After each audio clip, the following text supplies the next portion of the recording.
And to talk about the developments at the UNGA, particularly concerning the Pak-sponsored terrorism, joining me is Ambassador Ajay Bisaria, former Indian High Commissioner to Pakistan. Ambassador Bisaria, good evening and welcome. Now, Minister Jaishankar's strategy of not naming Pakistan in his UNGA address turned out to be a clever move. Pakistan ending up exposing its ties to cross-border terror in its right of reply. Thank you for having me. I think you're right. This is a long-term practice for India in this annual ritual that takes place at the UNGA, not to name Pakistan directly. And this stands in contrast to Pakistan, which has an obsession on India and Kashmir and brings up and rakes up these issues all the time.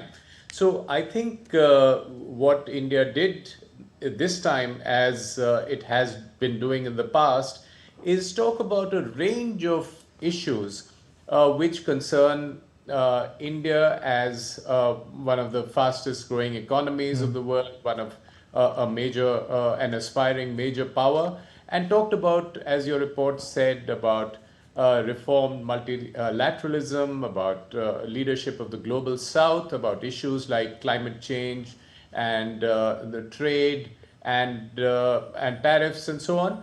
But it was a generic reference to terrorism, particularly in India's neighborhood, and also to the kind of challenges that India has faced.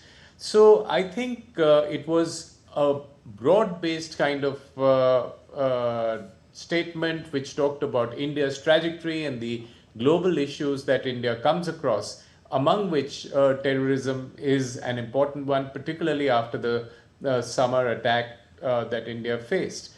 And I think this stands in contrast to the speech made by the Pakistan Prime Minister, which went chapter and verse into details and a parade of lies and claims about how many aircraft were downed or how battles were won. So I think this was a more statesman-like and a broader statement than the one we saw from Pakistan.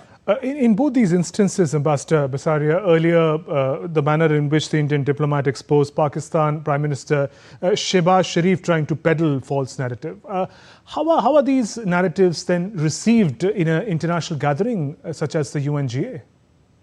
Well, I think there's very little illusion globally about the role that Pakistan has played.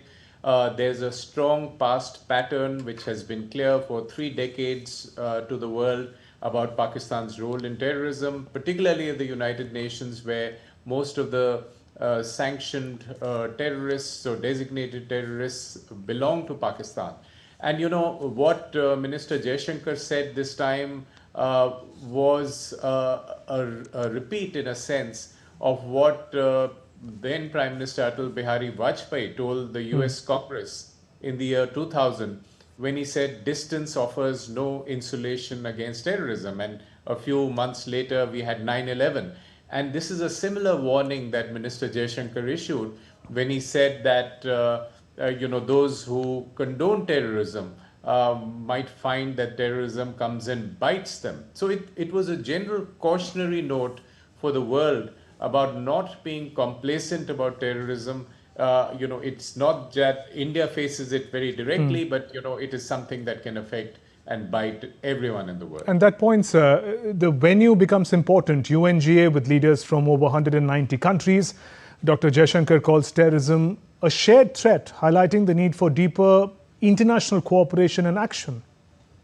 Absolutely. So this is a call as well. And as you know, in the United Nations, the progress on tackling terrorism has been painfully slow. There's a comprehensive convention on international terrorism that has been deadlocked for years because of a lack of agreement on the definition of what constitutes terrorism.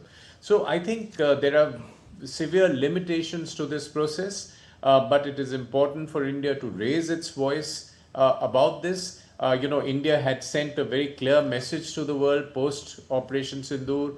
When the same minister spoke in Parliament in July, he had made clear the new normal that India was using to deal with the issue of terrorism. There would be no distinction between the perpetrators and the organizers.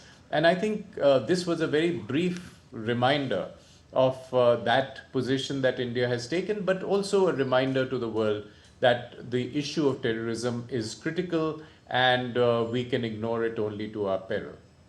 Ambassador Bhasaria, what is your take on the diplomatic road ahead for India as far as exposing Pakistan's terror ecosystem is concerned? And I ask this question particularly at a time when the latter is gaining some surprising leverage with nations like the United States and Saudi Arabia. Absolutely. I think Pakistan is gaming the current transactionalism in foreign policy by from the United States and trying to make itself relevant by offering a series of deals. But I feel there are limitations or limits to what Pakistan can do, because Pakistan's foreign policy is based on an obsession about India and Kashmir, but also trying to get funds for a failing economy from three godfathers, which is the US, Saudi Arabia, and China. And somewhere Pakistan is in danger of getting caught up in the tensions between China and the United States, because their interests won't always coincide. And you saw this in the nature of the very secret meeting that Pakistan's army chief with the Prime Minister in tow had with Donald Trump, which uncharacteristically for Trump had no media present, because there was a lot to hide about the kind of deals that were being made. So I think there are limits to what Pakistan can do, and I'm sure in the medium term it will get exposed and it won't be able to sort of hunt and with the hounds, have the hares and run with the hounds at the same time. So I think there is going to be kind of unraveling of this policy very soon. On the question of United Nations reform, Minister Jaishankar also flagged how the UN itself is in a state of crisis in the face of global conflicts, pandemics, terrorism. The global body we see has no agency, bringing attention to the need for reform of the Security Council and India's rightful place in it. Absolutely. I think that's an important point to make, because we are currently in a state of intense geopolitical flux. This is clearly a time between orders. The unipolar order that the US was presiding over has collapsed, and we are in search of a new multipolar order. And in multiple ways, we are accelerating the movement towards it, not least because of the volatile nature of the US presidency. So I think we are in a state of great churn, and it is important to reform this multilateralism, or at least start to define its contours, and particularly for an aspiring major power like India, which would not like a world which lapses back into becoming bipolar or unipolar. We would like a genuinely rules-based multipolar order to emerge. Right. And finally, India also put forth concerns of the global south, from historical injustice to Africa to climate change crisis to India-led development initiatives in the developing world. Absolutely. And India has to play its role as a voice of the global south. That is an important pillar of India's foreign policy. When India speaks, it speaks on behalf of a number of countries, it consults with them.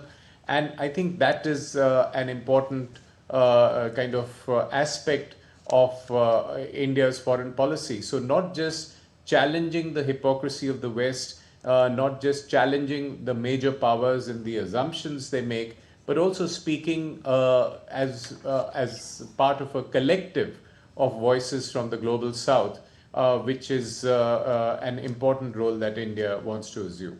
On that note, Ambassador Ajay Bhasaria, thank you for joining us on the News Hour and sharing your perspective.